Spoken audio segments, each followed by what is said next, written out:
Em sap greu no ser avui amb vosaltres en el Festival Ítaca del Baix Empordà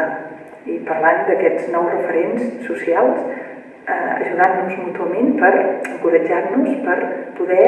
imaginar un futur diferent, que és la primera condició per poder després realitzar-lo a la pràctica. El motiu, com ja sabeu, és perquè em van oferir de formar part de la tercera flotilla de la llibertat rumb a Gaza i tant la preparació d'això com, de fet, la marxa es produirà en breu i per això és el motiu de no haver pogut ser avui aquí. Sé que vull compartir amb vosaltres quina és la meva motivació per haver dit que sí a participar en aquesta flotilla. Jo el 2009, mentre va passar allò que se'n deia Operació Plom Fos, l'atac d'Israel sobre Gaza del 2009, per Nadal, jo era a Berlín i veia per l'internet aquelles fotografies on es veien, aquells plans on es veia que Israel estava fent servir bombes de fòsfor blanc contra la població de Gaza. I aquestes bombes, el fòsfor blanc està prohibit per poder deixar-lo sobre població, o sigui, disparar-lo contra població civil, arriba a la pell, crema, i crema en flama, crema fins a l'os, i quan tu intentes tapar-ho, aconsegueixes tapar-ho amb una manta que no tingui oxigen, llavors arribes a l'hospital, es destapa i no pots curar-ho com a metgessa. Això és una frustració perquè quan ho destapes i entra l'oxigen torna a fer flama i torna a cremar. Això és una crueltat, fer servir aquestes armes prohibides per totes les convencions internacionals, la de Ginebra i totes les subsegüents.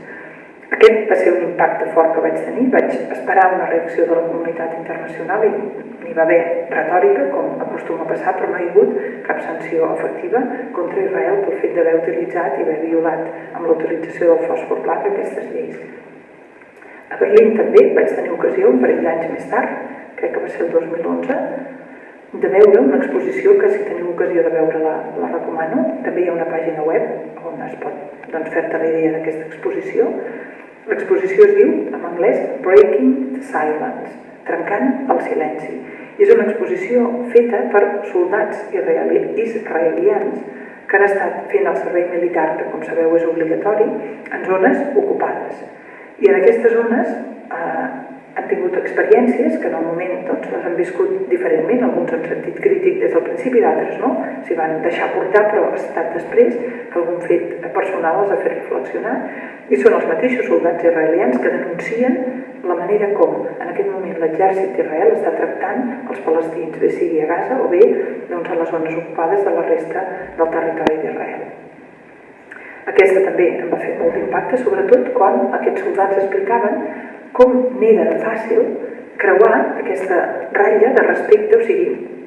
prescindir o començar a mirar un grup de persones com si no fossin com tu. Aquesta situació on el seu servei militar els havia portat, ells experimentaven, els va fer que arribés un moment, i relativament ràpid, amb un parell de mesos en tenien prou, que començaven a mirar el grup de palestins com si fossin d'una altra espècie, com si no tinguessin aquesta vinculació humana bàsica que és la necessària per poder interactuar amb els altres amb el respecte degut.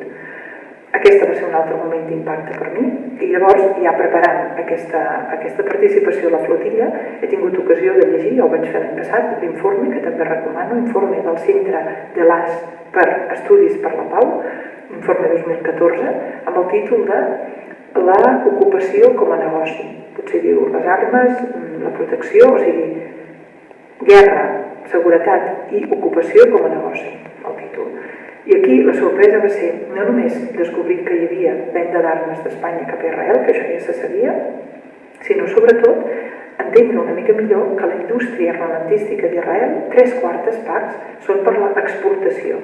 i que Espanya és un país important, n'hi ha més de 100, però Espanya és un país important que li compra armes a Israel. I aquestes vendes d'armes s'incrementen cada vegada que Israel ataca Gaza, perquè pot vendre armes de tecnologia punta dient provades en combat. Aquest informe denuncia la situació de Gaza, l'ocupació i el bloqueig de Gaza, com Gaza és un laboratori experimental, un laboratori de proves per provar la tecnologia punta d'Israel, tecnologia armamentística, militar, i això fa que es vengui millor a la resta de països, entre els quals l'estat espanyol, Des del 2001 al 2011 hi ha hagut més de 255 casos de denegació d'un acord comercial en matèria armamentística entre la Unió Europea i Israel. Cap d'aquests 255 casos ha estat iniciat per l'estat espanyol. A l'estat espanyol hi ha la policia, el cos de policia nacional, que són clients d'Israel per la venda d'armes i d'indústria militar, però també la policia autonòmica dels Mossos d'Esquadra, la policia autonòmica del País Basc, també el Ministeri de Defensa, també la Casa Reial. Hi ha 34 projectes de col·laboració universitària i de recerca amb la indústria de l'armament a Israel. Amb tot això, crec que és clar que la nostra corresponsabilitat amb aquest drama humanitari que viuen a Gaza és no només perquè callem i mirem cap a una altra banda quan, podríem incidir a nivell internacional, europeu i a l'estat espanyol i també en el govern de Catalunya perquè no hi hagi aquestes relacions comercials, podríem incidir-hi des del punt de vista humanitari, però també, com informa aquest informe de l'AS que he comentat, hi podem incidir perquè estem activament promovent aquesta indústria militar d'Israel, donant-li suport i fent que sigui una indústria rentable per a Israel. Doncs bé, això és una mica el resum per compartir-ho amb vosaltres aquest vespre i us desitjo un gran èxit en el festival.